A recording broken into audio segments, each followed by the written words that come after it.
thing we have to fear is in war, fear itself. There is no substitute for victory. Let us never negotiate out of fear. We stand undivided, forever united, fighting hand in hand for the liberty we burn, for glory and honor, for our sons and daughters, ever mindful of the lessons we've learned. Let the torch of freedom burn.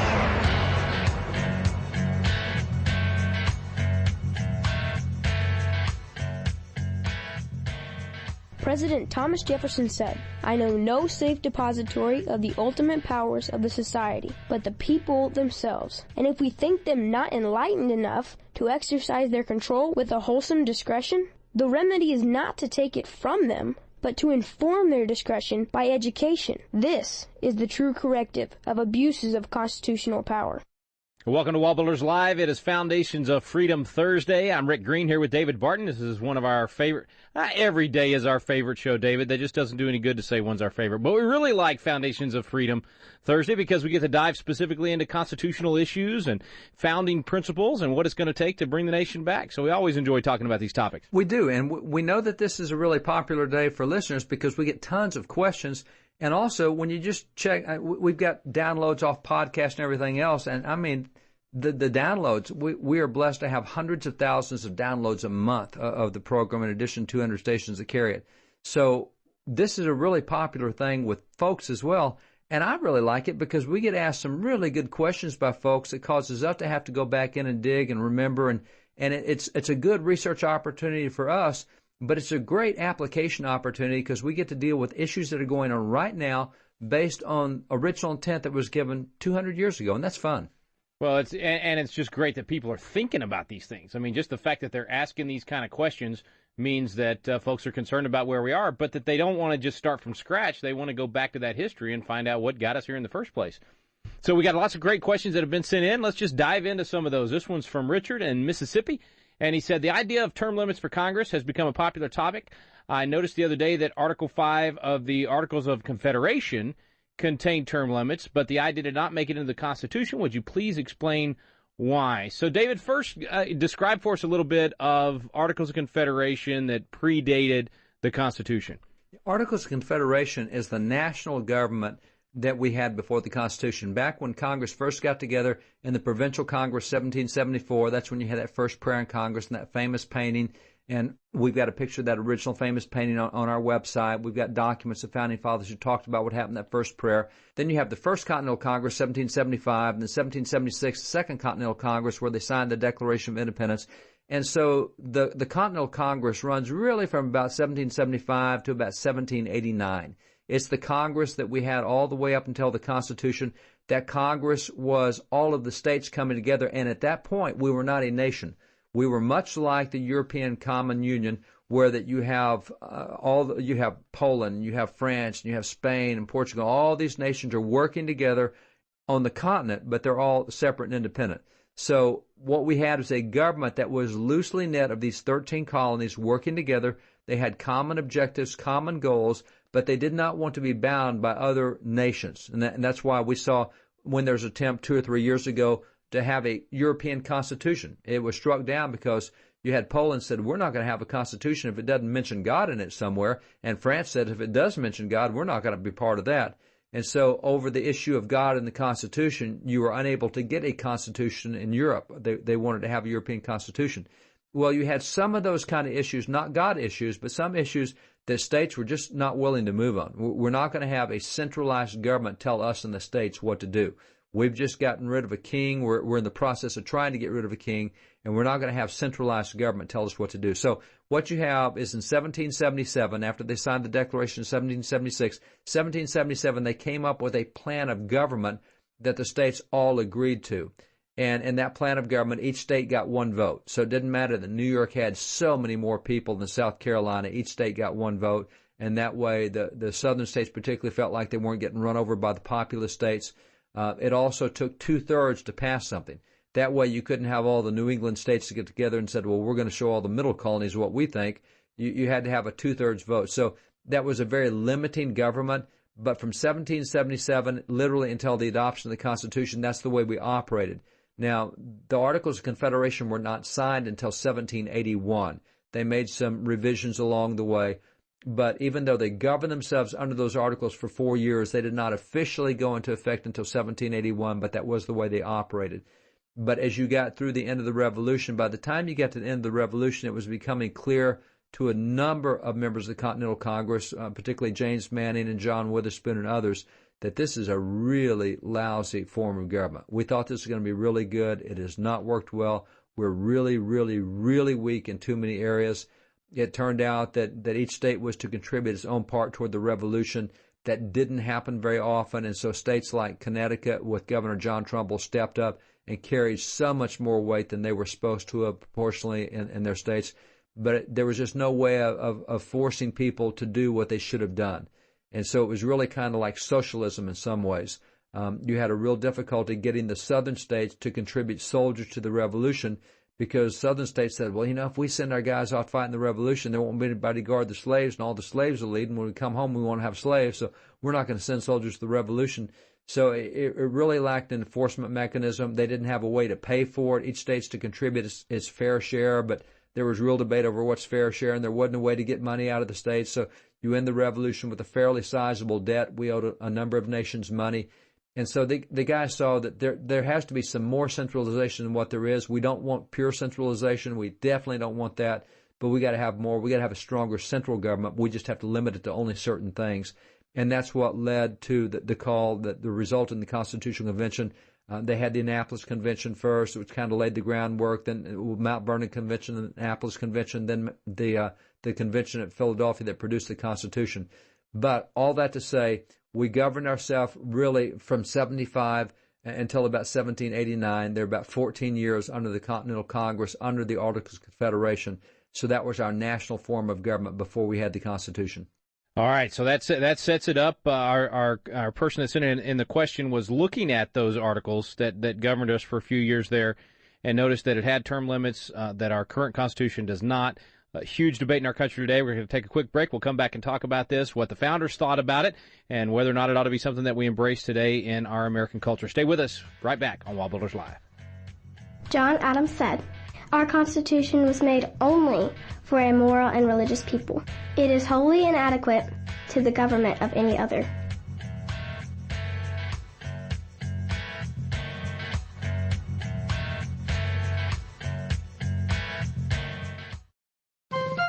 This is David Barton with another moment from America's history. Today, we heard that our founding fathers were largely atheists, agnostics, or deists. The writings of founding father Richard Henry Lee strongly refute that assertion. Richard Henry Lee was a signer of the Declaration of Independence, and he is specifically the man who made the motion in Congress that America separate from Great Britain. Following his death, his papers and correspondence, including numerous original handwritten letters from other prominent founding fathers, were passed on to his grandson. After having studied those letters, this was how the grandson described our founding fathers. He declared, "The wise and great men of those days were not ashamed publicly to confess the name of our blessed Lord and Savior, Jesus Christ. In behalf of the people, as their representatives and rulers, they acknowledged the sublime doctrine of His mediation." For more information on God's hand in American history, contact WallBuilders at 1-800-8REBUILD. Let the torch of freedom burn.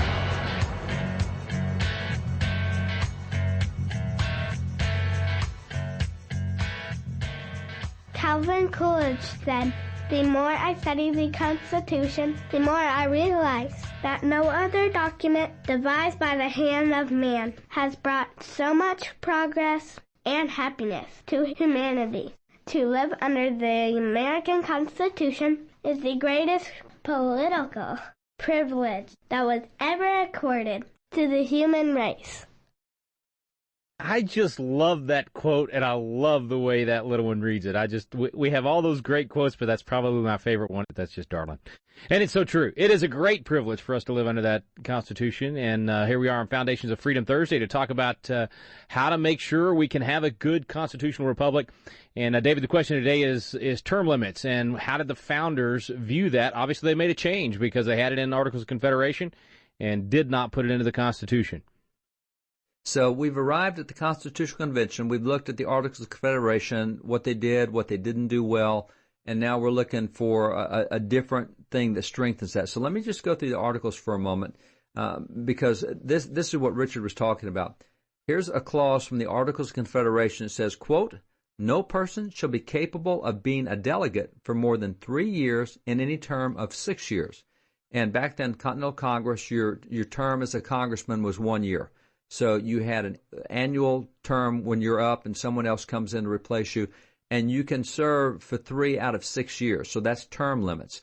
Out of 6 years in the Continental Congress, you can be there for 3, but then someone else has got to be there. And here's the other term limits clause the Articles of Confederation had. It says that, quote, "No person shall be allowed to serve in the office of president more than 1 year in any term of 3. So you're saying every 3 years, and again, the President of Congress was just for 1 year, you're saying that you can come back on the first year, the 4th year, the 7th year, but there's got to be 2 others between you, so you can't be that long. Kind of like, I guess, almost what people today do is staggered term limits. Staggered term limits, and it is somewhat like that. Now, what you have is, remember, the Articles of Confederation went into effect in 1777. Well, John Hancock was President of Congress from 1775 until 1777. He went through 2 periods in a row, and then this goes into effect, and he's out because he's been there for 2 years out of 2 years. And so from here on out, it's 1 year out of 3.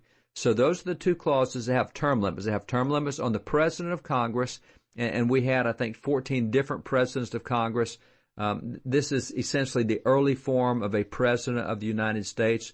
We're talking about folks that really ran Congress. And so, unfortunately today, most folks don't recognize these names, but Peyton Randolph served twice. But again, this was before 1777. He was not part of the first Continental Congress, but the first Provincial Congress. But he was over that in 74, and then he came back as president in 75. Hancock becomes president in 75, and he's there through 75, 76, and 77. Then you've got Henry Lawrence and John Jay, Samuel Huntington, and Thomas McKean. You've got John Hanson, Elias Boudinot, Thomas Mifflin, Richard Henry Lee. I mean, signers of the Declaration, signers of the Constitution, Nathaniel Gorham, Arthur St. Clair, etc., generals. So those are the guys we had. Now, what happens is we're now going into the Constitutional Convention, and we're taking with us the Articles of Confederation to see what we want to keep and what we're going to throw out. So in May is when the convention started, May of 1787, and as they came together, there were several plans. You had the Virginia plan, you had what's going to be called the Connecticut plan, the New Jersey plan, the New York plan. You had these different plans that were there, and the Virginia plan is the one that most people point to. That's the one that was introduced by the Virginia guys, the James Madison type of folks, the George Mason folks, etc. And so on May the 29th, with the Virginia plan, which is introduced by Edmund Randolph, it included what the Articles of Confederation had, and that is term limits on executives and legislative. Now, 3 days later, they passed that part of the plan in the Constitutional Convention, and they adopted term limits. 10 days later, Pinckney, and that could be Charles Pinckney or Charles Cotesworth Pinckney, but Pinckney moved to strike out the provision for legislative term limits, and so that was unanimous. They took out legislative term limits unanimously. Then a month and 5 days later, about 5 weeks later, Mr. Houston moved and Roger Sherman seconded a motion to strike out executive term limits. So now that's gone. Well, George Mason of Virginia, about 9 days later, said, no, let's put the executive term limits back in, that he can serve for 7 years, but he can't serve 2 times. So that passed to put it back in. And then on August the 6th is when they do the first draft of the Constitution. And that still, at that point, they contain term limits on the executive. But when they go to August 24th, where that they are moving into the Committee of 11, and these are the guys that really took all the ideas and put it into what became the Constitution, they took term limits out of the executive and the legislative. And so that's basically how it happened. There's some discussion along the way. They looked at it, they took it out, they put it back in, they took it back out. The New York plan by Hamilton didn't have term limits in it. The plan by Pinckney, Charles Pinckney, had no term limits in it. And the New Jersey plan had term limits on the executive but not on the legislative.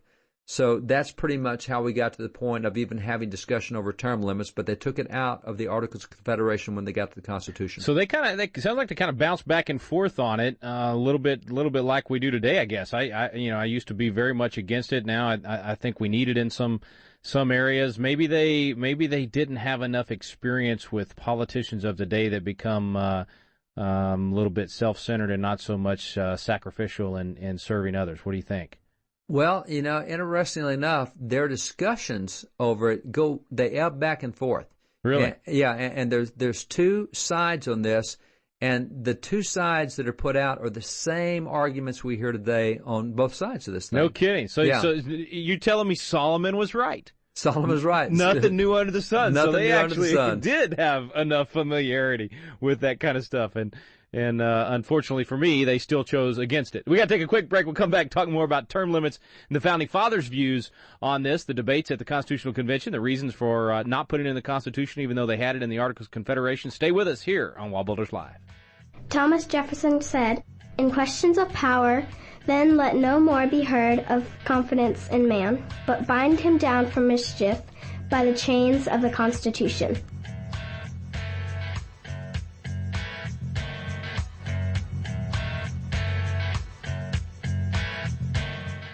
Have you ever wanted to learn more about the United States Constitution but just felt like, man, the classes are boring, or it's just that old language from 200 years ago, or I don't know where to start? People want to know, but it gets frustrating because you don't know where to look for truth about the Constitution either.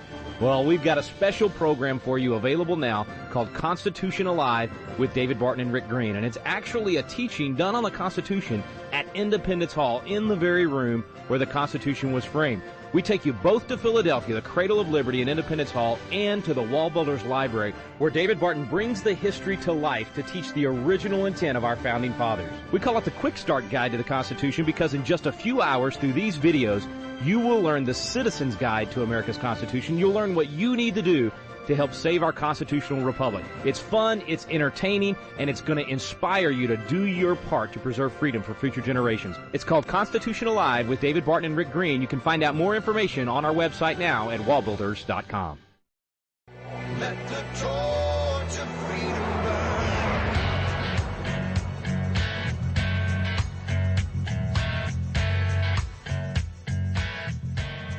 Abraham Lincoln said, "We the people are the rightful masters of both Congress and the courts, not to overthrow the Constitution, but to overthrow the men who pervert the Constitution." Welcome back to WallBuilders Live. That is a perfect quote for the discussion of term limits. Overthrowing the men that pervert the Constitution. Oh, this is a fun one. All right, so this is one of those few issues, David, that we get to have a little bit of debate between us. You're wrong and I'm right. It's real easy. You're wrong and I'm right. Yeah, you're right. Okay, so I give. There's no debate. It's simple, Rick. It's simple. You know what makes this so difficult is that the Founding Fathers sided with you, so that makes it really hard, you know? Well, I'll give you some consolation. There were some Founding Fathers that sided with you. They just got outvoted. Okay, there you go. So there were some smart guys in that group. And nice try, bro.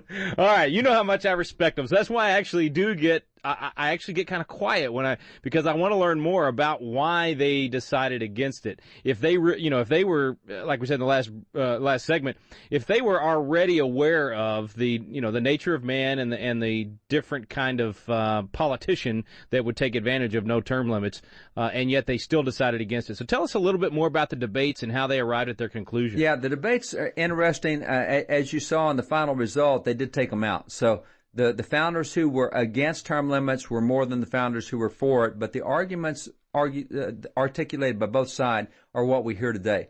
Let me start with the arguments for having term limits.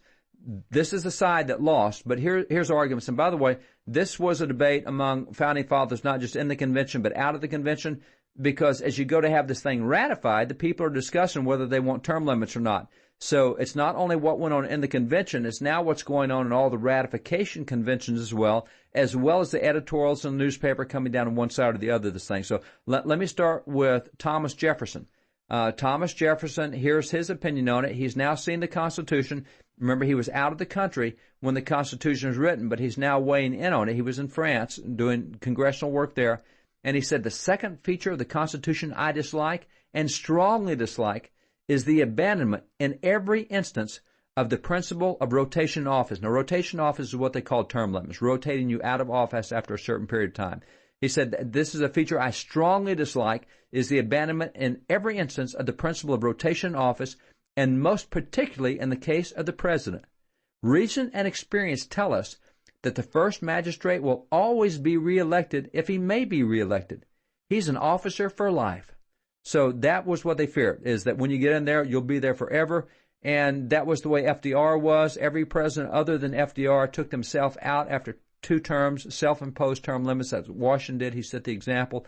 But after you had FDR, they got reelected, we amended the Constitution. So Jefferson wanted term limits. I love Tommy J. I just love Tommy J. All right, so who's next? Well, here's the other thing he says. He says, I fear that the total abandonment of the principle of rotation in offices of president and senator will end in abuse. So his thing was, we're going to have abusive government if we don't limit these guys when they're in office. Now, Elbridge Gerry out of Massachusetts, different part of the country, and Elbridge Gerry agrees with Thomas Jefferson. Elbridge Gerry, signer of the Declaration, he's a framer of the Bill of Rights. He says, there is no provision for a rotation, nor anything to prevent the perpetuity of office in the same hands for life, which by a little well-timed bribery will probably be done to the exclusion of men of the best abilities from their share in the offices of government. So he's saying, look, if you're going to have people in there for all this time, you put a little bribery in there, and what you're going to do is you're going to keep the best people out of government. He says, by this neglect, we lost the advantages of that check to the overbearing insolence of office, in other words, arrogant office holders, which by rendering him ineligible at certain periods keeps the mind of men in equilibrium and teaches him the feeling of the governed and better qualifies him to govern in his turn. So if you know that you have term limits and that you're not going to be there forever, then you recognize you have to please the people and you have to serve the people, and it better qualifies him to govern. Now, that's the arguments that we're saying. This is why we want term limits. Well, okay? we're out of time for today, folks, and we're really glad that David shared with us those arguments for term limits. Thanks for listening. Oh, wait. No, we actually do have a few we got minutes time left. coming. I guess we have to hear the other side. You got to hear the other side. We'll start with John Adams. He says, in the first place, it's obvious that this, term limits, is a violation of the rights of mankind. It's an abridgment of the rights both of electors and candidates. There is no right clearer and few of more importance than that the people should be at liberty to choose the ablest and best men, and that men of the greatest merit should exercise the most important employments. Yet upon the present term limit supposition, the people voluntarily resign this right and they shackle their own choice. They must all return to private life and be succeeded by another set who have less wisdom, wealth, and virtue, and less of the confidence and affection of the people. So that's the thing of you're tying the hands of the voters. You're telling the voters that you can't, even though you like this guy a lot, even though you think he ought to be there, you're not allowed to put him back in office. Here's what Samuel Adams says. Samuel Adams says, much safer as it, and much more does it tend to promote the welfare and happiness of society, to fill up the offices of government after the mode prescribed in the Constitution, which is the frequent election of the people. They, the people, may indeed be deceived in their choice, and sometimes they are, but the evil is not incurable. The remedy is always near. They'll feel their mistakes and correct them. In other words, you get bad people in office, you can vote them out. So that's the answer to having corruption in office is, hey, you make the choice, people. So again, it's the argument of the people. Here's what Alexander Hamilton says. He says, nothing appears more plausible at first sight, nor more ill-founded upon close inspection than mandatory term limits. One ill effect of the exclusion would be a diminution of the inducements to good behavior. In other words, if you know, I got 6 years, that's it. He said, there are very few men who would not feel much less zeal in the discharge of duty when they were conscious that the advantage of the station with which it was connected must be relinquished at a determinate period, than if they were permitted to entertain a hope of obtaining by meriting a continuance in that office. In other words, I don't have to please the voters because I'm going to be gone in 6 years. Well, if I want to be here 8 years, I got to make the voters happy, or 10 years or 12 years or whatever. So that was Hamilton's argument. Couple more that'll finish this out. You've also got James Madison, and Madison was a strong opponent of term limits. And Gouverneur Morris, who's called the penman of the Constitution, he's a strong opponent of term limits. Roger Sherman said it this way. He said, frequent elections are necessary to preserve the good behavior of the nation's rulers. They also tend to give permanency to the government by preserving the good behavior because it reinsures their reelection. In other words, if you do right, you'll get put back in office, and that keeps the government good because you keep putting good people back in office. So that was Sherman's view. Here's the last one I'll give on the pro guys. It's Noah Webster, and he says, cannot we trust the people with their own safety in this regard? Surely, unbounded confidence in the people ought to quiet apprehensions. And if by chance a man is found to fill the office with talents and integrities, is it right to tie the hands of the people that they shall not re-elect such a man? Shall the Constitution exclude the privilege of availing themselves of distinguished excellence? For such would be the inevitable consequence of term limits. I question the right of the people thus to legislate for future generations. That's the debt argument, too, by the way, that you can't have a debt now and buy in future generations. They're saying you're putting a policy in effect that will tell future generations who they can and can't vote for. He said government necessarily takes its character and tone from the character of the people and the state of society. So their position was on term limits, you got both for and against. They came down on the side of no term limits.